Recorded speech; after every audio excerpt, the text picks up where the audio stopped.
Handsome Dick Manitoba. You know what I call this? See the size of that fucking cup? You know what I call coffee? Nectar of the gods. That's what I say. First thing I say every morning, I take a sip, I go, nectar of the gods.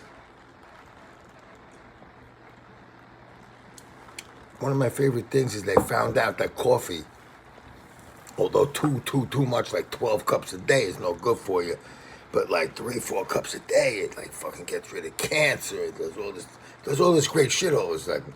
Is that great? When you get a food, like imagine like pizza is really good for you. Coffee is really good for you. I love that. Now today, I'm going to make it really quick because I'm really happy about something that just happened to me. And it involves shit.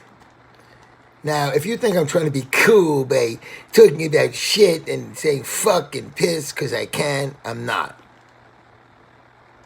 What do they call it when you leave a gratuity? Gratuitous. I'm not saying it. When I was on Sirius XM, Little Steven's Underground Garage, I said fuck once in a while. But it wasn't gratuitous. It wasn't because I could say fuck and be a badass. It was necessary. It fit in. It also was part of my Bronx upbringing to say fuck at certain times. But it wasn't like, yo, fuck. That's bullshit. That's because like, you don't know how to talk. You got nothing to say. You have no fucking vocabulary, you fucking idiot. All right, it's too dark. I love these glasses. They got like a blue tint. Does my blue tint come through? What do I want to talk about shit for real? And how I'm excited is I went to my neighbor and I looked in her bathtub and I saw this stuff that this girl keeps sending me messages. She's driving me crazy. I saw this stuff and it looked like puffed wheat. You know, like the puffed wheat, little sort of yellowish white puffy cereal. I'm not kidding. She had it in the bathtub. Of course, you know what? I never thought about that. Keep it in the shit room. Keep it in the piss room. Keep it in the stinky room. Why keep it in the food room? We keep it next to the fucking table. The food room. You keep... How did we decide to keep a bowl of shit next to the food room instead of the shit room, the bathroom? So... I said, what's that puffed wheat in there? She goes, oh, I got this stuff. I got to show you this thing. It's a unit that you buy. It's in one, right? And you buy a bag, and it only fills up like the middle. It doesn't fill up like 2-3 inches of that sand, that heavy, disgusting sand. It fills up basically the center, about 1.5 inches, 2 inches high, but just in the center. On the bottom, it has a pull-out drawer, and in that drawer they put something in there that's almost like what a baby would wear, like that same material, like plastic on the bottom and soft and cottony on top, and you put a flat piece of that on the pull-out drawer, and that's where the pee goes through, because this puffed wheat the new puffed wheat in your life is porous, and there are holes, and it goes right through.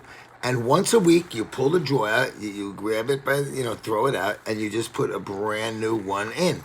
You buy like a box of 40 for whatever. And the thing is, this is what scared me. Now, this is what the direction said, because cats, they're weird. I mean, imagine if somebody told you a new way to shit. You're not shitting the way you've been shitting for 50 years. You're shitting a new way. I'm telling you, cats, you're shitting a new way, whether you like it or not. Fuck you. So, it tells you to take a few pieces of old shit from the box. I swear to God. And I'm kind of an agnostic. And you put the old shit in the new box with the puffed wheat so that the cats can get comfortable that oh man, there's shit in here. This place is cool. Then it says, and then it even says in print, now this might be quite difficult to do, but for a few days, few meaning like 3, you have to let them keep shitting where they shit. And instead of emptying it out every day like I used to do, you have to leave it alone. After 3 days, I couldn't even see any litter. It was just big chunks of shit.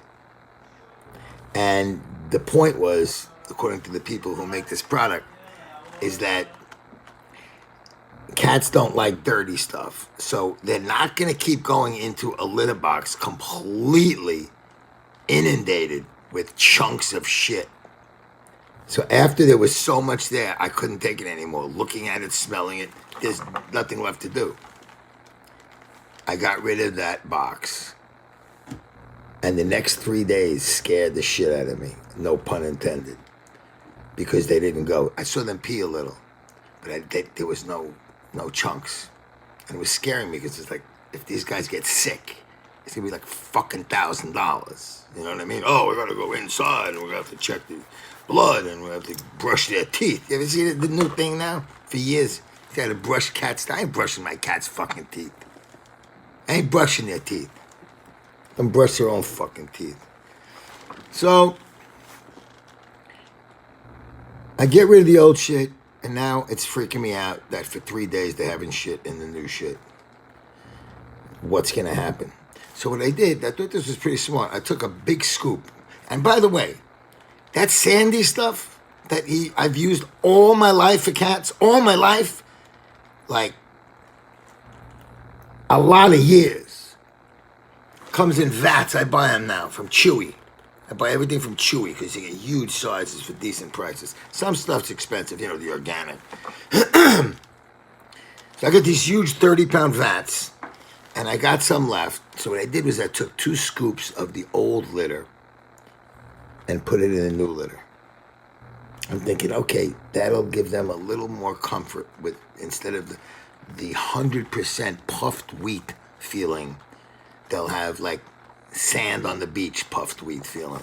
Might make them more comfortable. Stupid little bastards. Seriously. They gotta throw that shit all over the house. I don't dare walk around the house without my slippers. If I do, the bottom of my feet, all the time, 100% of the time, all the fucking time, are full of like sand. But it's not sand, it's litter. Because they spill it. I gotta be clean. I gotta be clean. I gotta move it. I gotta spill it. I gotta throw it. I gotta spill it, throw it. So all of a sudden, the entire area, like a 6-foot area, in the eating room is full of cat shit, piss, sand. My life is full of cat shit, piss, sand. So I said, when I saw my next door neighbor and what she's doing, I'm going to make this work or they'll implode from having so much shit in them. They'll just implode. It'll come flying out of their ears, you know, mouth, nose, whatever. Which brings me up to the joy of today's shit. I was in the other room and I said to my son, Jake, you smell that? He goes, yeah. I said, Mickey just shit. And I went over there and there was a nice hunk of shit in the box. So maybe I gotta mix the two together for a while. Just for a while. You know what I mean? Sort of like you smoke 5 cigarettes for 2 weeks, and then you smoke 4 cigarettes for 2 weeks. So maybe I'm gonna treat it like that, you know? Now, Loki, who's older, and he's kind of big and round and getting fat, he scares me because he hasn't shit in there yet. So I'm waiting. But what can I tell you?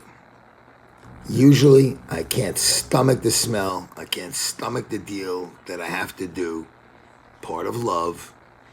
Just like you got to wipe your kid's ass. It's a big part of love. As you're about to take a bite of your steak, you got to wipe your kid's ass. It's part of love to throw away the shit and the piss from your cat. If this works out, I will be so happy.